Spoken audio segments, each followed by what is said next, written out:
Bueno, polluelos, vamos a comenzar con la UP2 de Trabajo y Tiempo Libre, donde vamos a analizar la regulación de la postura, del movimiento y del equilibrio. Concretamente, la regulación de la función del músculo estriado esquelético, cuya función analizamos en la unidad problema 1. Entonces, en esta unidad problema número 2, el planteo es el siguiente. Vos tenés un grupo de chicos, de varones, que están en quinto grado de una escuela, que mientras hacen una fila tratan de encestar, juegan, la palabra juego es clave acá, tratando de encestar en un aro de básquet. Mientras, en otro patio de la escuela, unas nenas de jardín juegan también, imitando un programa de televisión, y giran y bailan. Y cuando se detienen bruscamente porque la llaman, se sienten medio como que han perdido la estabilidad, se tienen que sentar porque se tambalean, porque sienten que han perdido la estabilidad. Como ven, en este planteo hay dos claves. Por un lado, en el área biológica, la regulación de la postura, el equilibrio, el movimiento, porque plantea dos situaciones en las cuales se requiere precisión en la contracción del músculo estriado esquelético. Por ejemplo, para girar y no perder el equilibrio mientras vos girás, o para encestar un aro de básquet, vos necesitas un control fino de tu musculatura. Esto se va logrando a lo largo del desarrollo psicomotriz en la niñez, pero el segundo componente que tiene esta OP, que es muy importante, es el papel que el juego tiene, la actividad lúdica tiene en el desarrollo de estos mecanismos regulatorios. Entonces, el objetivo de esta OP va a ser el análisis de la regulación de la contracción del músculo estriado esquelético, y los contenidos van a estar centrados en dos áreas que son anatomía y fisiología. Por ejemplo, primero vamos a ver las generalidades, eso lo vamos a ver ahora mismo, generalidades de los sistemas de control, pero después vamos a ver las estructuras anatómicas implicadas,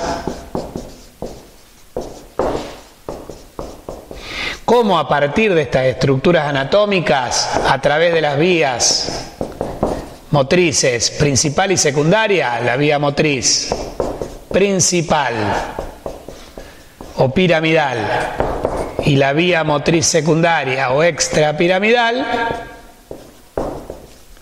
se ejecutan las señales secundarias, las señales efectoras del control. Bueno, después vamos a ver los reflejos medulares,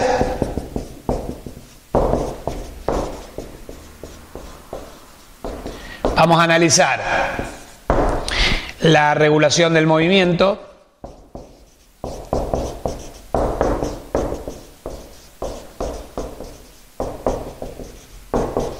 la regulación de la postura. Salgo de plano un ratito. Hiper de contrachequeamos todo. Regulación de la postura.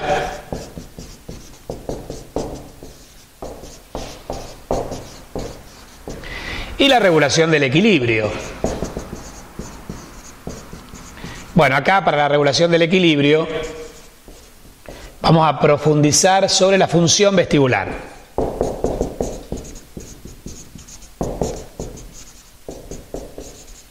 Bueno, y con respecto, y después tenemos por supuesto áreas, aspectos psicosociales relacionados con el problema, como por ejemplo todo lo que tiene que ver con el juego. Estos serían los 10 temas claves. Decíamos que con respecto a la bibliografía de anatomía, cualquiera de los libros de anatomía que se recomiendan para la materia, los libros habituales de anatomía, por ejemplo el Rubier-Latarjet, pero también por ejemplo el Grandi de neuroanatomía y otros libros, el módulo del alumno, la producción de anatomía del módulo del alumno está bien. Y para fisiología nos vamos a basar en dos libros que son el Guyton y el Husay. Los capítulos del Guyton que vamos a analizar son el 54, 55, 56 y los capítulos del Husay que vamos a analizar parten del 71, el 72, el 73 y el 74. 71, 72, 73 y 74. Bien, eso es lo que vamos a analizar. Guyton y Husay van a constituir la base. Quien tenga el Behan Taylor o cualquier otro libro, el Tres Guerras, etcétera, también sirve en el Silverton, el Verne Levy, cualquier libro te va a describir la fisiología de la regulación motriz en forma apropiada, ¿ok? Pero nosotros nos vamos a basar en estos 6 o 7 capítulos. Bien, copien.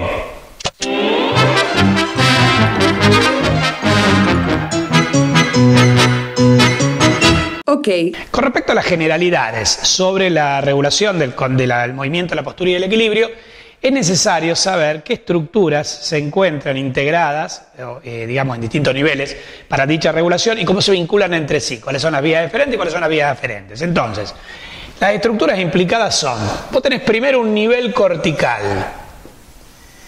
El nivel cortical de regulación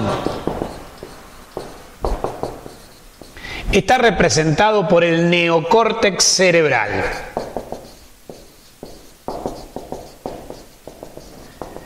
Cuando hablamos de nivel cortical nos referimos específicamente a la corteza, pero del cerebro, no del cerebelo, porque el cerebelo constituye el nivel subcortical. Bueno, y acá tenemos dos tipos de áreas. El área motriz principal o primaria y el conjunto de las áreas motrices secundarias y suplementarias. Bueno, el área motriz principal es el área 4 de Brodmann, mientras que las otras áreas incluyen hasta las áreas somatoestésicas, que reciben la sensibilidad táctil, la termoalgésica, etcétera, también pueden contribuir a la formación de distintas vías regulatorias y se las considera también áreas motrices secundarias. O sea que estaríamos hablando del área 1, 2, 3 y después tenemos la 5, 6 y 7 que también forman parte de las vías motrices secundarias. Con lo cual, de la 1 a la 7, todas esas áreas, además de otras funciones que poseen, tienen que ver con la locomoción, digamos, con las vías motrices. La 4 es la vía motriz principal, 1, 2, 3, 5, 6, 7 forman parte de las estructuras secundarias. Bien, del nivel cortical. El nivel subcortical incluye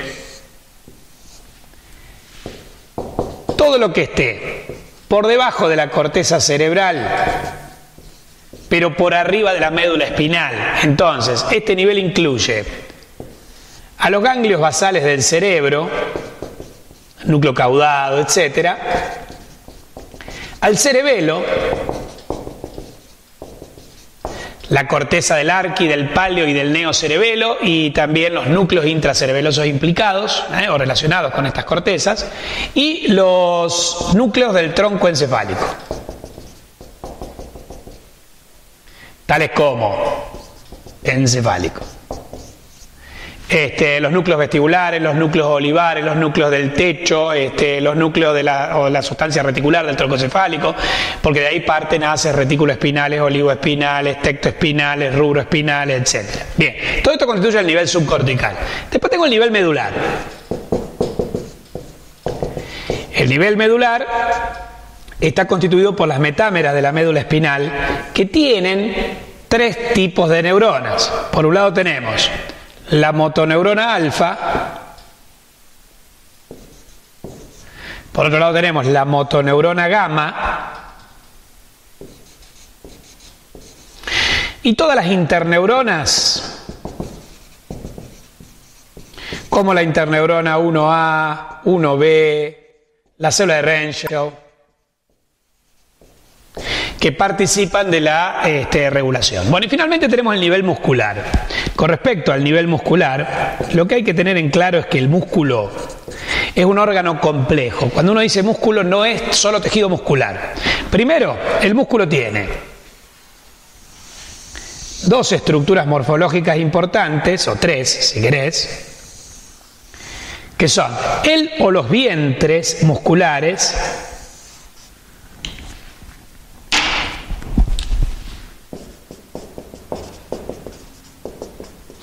Y los tendones, el tendón de inserción proximal y el tendón de inserción distal. Bueno, tanto el vientre como los tendones también son estructuras complejas. Así, por ejemplo, los tendones están constituidos, el vientre está constituido, primero, por fibras extrafusales e intrafusales. Las fibras intrafusales constituyen el denominado huso neuromuscular, que después vamos a analizar en profundidad, pero tiene una parte central que es más, está más dilatada y una parte periférica angosta. Esto es el huso neuromuscular. Las fibras que constituyen el huso se llaman intrafusales. En cambio, fuera del huso, las fibras que vemos fuera del huso son las que vimos, analizamos en la UP1, que se contraían. Son las fibras estriadas, contráctiles del músculo. Estas son las fibras extrafusales contráctiles. Bueno, entonces, después existen las vainas conectivas que rodean al músculo, tales como el epimicio, el perimicio y el endomicio, que se consideran el elemento elástico en paralelo. ¿Por qué? Porque estas fibras son paralelas a las fibras que se contraen. Cuando la fibra que se contrae disminuye su longitud, el elemento elástico en paralelo también lo va a hacer. En cambio, el tendón presenta fibras colágenas que constituyen el elemento elástico en serie, porque se continúa con las fibras musculares y cuyas modificaciones de longitud son opuestas a las modificaciones de longitud de las fibras musculares. Cuando la fibra muscular se acorta, el tendón se estira, ¿tá? Eso constituye el elemento elástico en serie. Esto sería elemento elástico en serie, elemento elástico en serie, y este sería el elemento elástico en paralelo. Mientras que el elemento contráctil, que acá está en rojo, estaría representado por las fibras extrafusales del vientre. Bueno, y decíamos que en los tendones también existe un órgano sensorial, que es el órgano tendinoso de Golgi. Órgano tendinoso de Golgi u OTG. Entonces, chicos, vos lo que tenés acá son 4 niveles complejos, 3 niveles regulatorios sobre un nivel que ya de por sí es complejo, que es el músculo, pero tiene que haber una vinculación.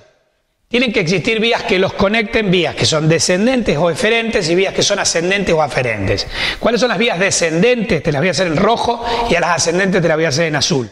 Con respecto a las vías descendentes, ellas son la vía motriz principal, que parte por lo general, vía motriz primaria o principal, del área motriz principal, aunque las otras áreas pueden aportar fibras para la misma, y termina principalmente en la motoneurona alfa, o puede terminar también en interneuronas, ¿sí?, que luego estimulan a la alfa y a la gamma. Este es un proceso que se llama coactivación alfa-gamma. Mientras que la vía motriz secundaria parte de áreas motrices secundarias o suplementarias. Esta tiene múltiples circuitos de reverberación, reverberantes, largo, corto, que pueden ser estimuladores o inhibitorios, o sea que esta vía se regula a sí mismo. Tiene múltiples estaciones de tránsito a lo largo de los ganglios, puede ir al cerebelo, etc. Y en el tronco origina distintos haces, esta sería la vía motriz secundaria, que terminan estimulando o inhibiendo a la motoneurona gamma. Bien, vía motriz principal, de áreas motrices principales a la motoneurona alfa, y siempre estimuladora. Vía motriz secundaria, de áreas motrices secundarias hacia la motoneurona gamma, y puede ser estimulatoria o inhibitoria. Desde allí, desde la alfa o de la gamma, surgen fibras hacia el músculo. Desde la alfa surgen las fibras que se llaman A-alfa. Estas fibras A-alfa terminan en la placa motora de la unión neuromuscular, a la cual estimulan.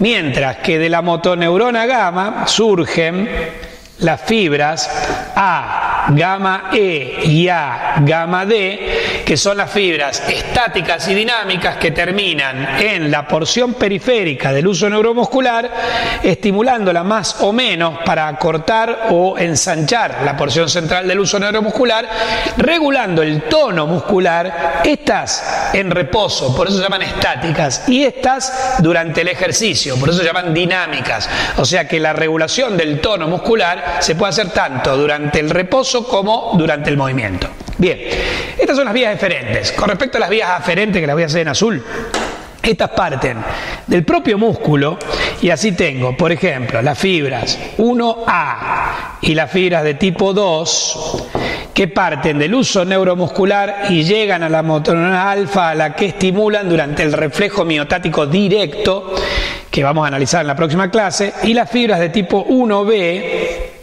que parten del uso del órgano tendinoso de Golgi, pertenecen a una neurona que se encuentra en el asta dorsal de la médula espinal. Esa neurona estimula una interneurona que inhibe a la motoneurona alfa en el reflejo miotático inverso o del órgano tendinoso de Golgi. Bueno, acá tengo información del músculo, pero para regular la postura y el equilibrio, además necesito información que provenga de los ojos, o sea, de la retina de los ojos, vehiculizada al cerebro por el segundo par craneal, por el nervio óptico, del vestíbulo del oído, vehiculizada al cerebro o al cerebelo por el octavo par craneal, las fibras vestibulares del octavo par, y después también las que provienen de los propios receptores. Estamos de los receptores que se encuentran en huesos, articulaciones y músculos, que vehiculizadas hacia el sistema nervioso central, la vía, los haces de Gol y Burdak, haces de Gol y Burdak, de la vía profunda consciente que llegan al cerebro, y los haces de Gowers y de Flechig, de la vía profunda inconsciente que llegan al cerebelo, informan la visión, el vestíbulo, la función vestibular y la propiocepción sobre la posición del cuerpo en el espacio. Ahí tienen un esquema regulatorio con los distintos niveles implicados y cómo se relacionan a través de vías aferentes y eferentes. Copien.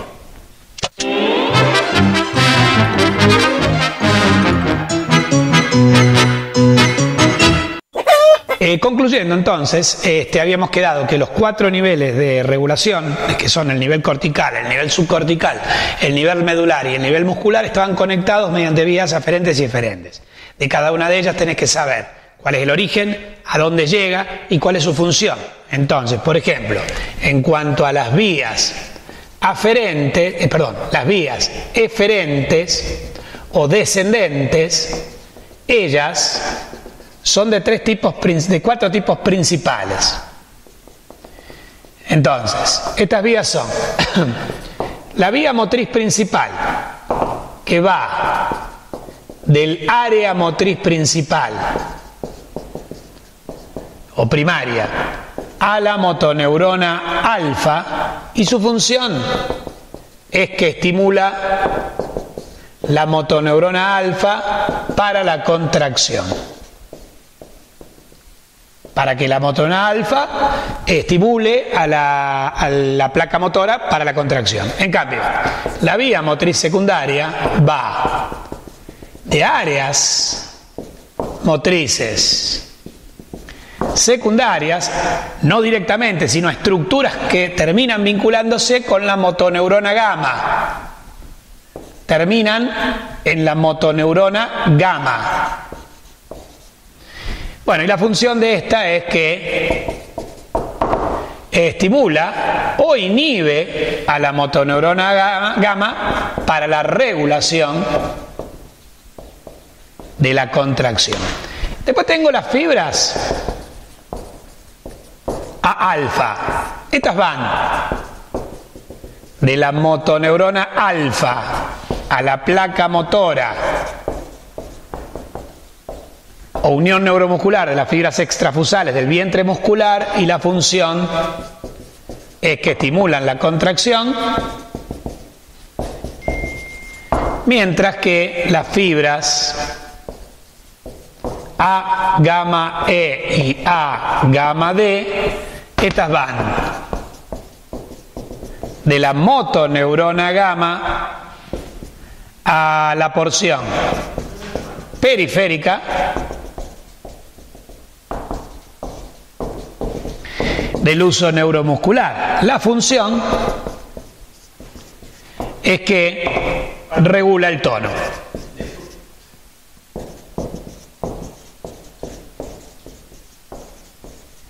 Estas serían las vías eferentes o descendentes. Copien.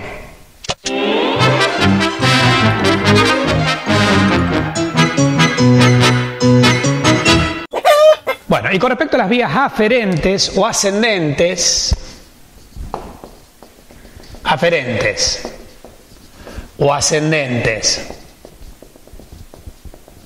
que van a regular que van a brindar información hacia las áreas motrices como para poder regular el movimiento. Acá tenemos las fibras 1A y de tipo 2 que van desde porción central del uso neuromuscular a la motoneurona alfa, y la función es que estimulan la motoneurona alfa durante el reflejo miotático. Por su parte, las fibras de tipo 1B, estas van desde el órgano tendinoso de Golgi a interneuronas que inhiben la motoneurona alfa. La función es precisamente inhibir la motoneurona alfa durante el reflejo miotático inverso. Para terminar, las vías sensitivo-sensoriales incluyen la vía óptica, la vía vestibular y la propiocepción. Estos van desde distintos receptores periféricos en la retina, en el vestíbulo del oído o en los órganos del aparato del sistema musculoesquelético, periféricos al cerebro y cerebelo.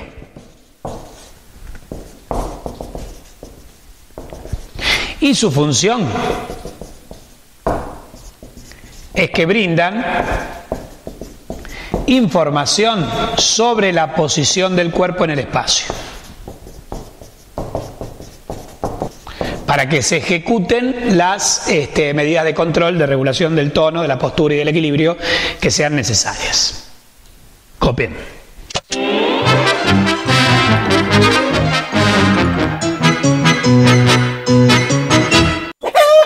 Bueno, listo con esta, vamos a la de primer año. Hola. Hola. Ah, pará, les doy un final. Exactamente. Ay. Bueno, polluelos, con esto terminamos la integración, digamos, la introducción a la UP2.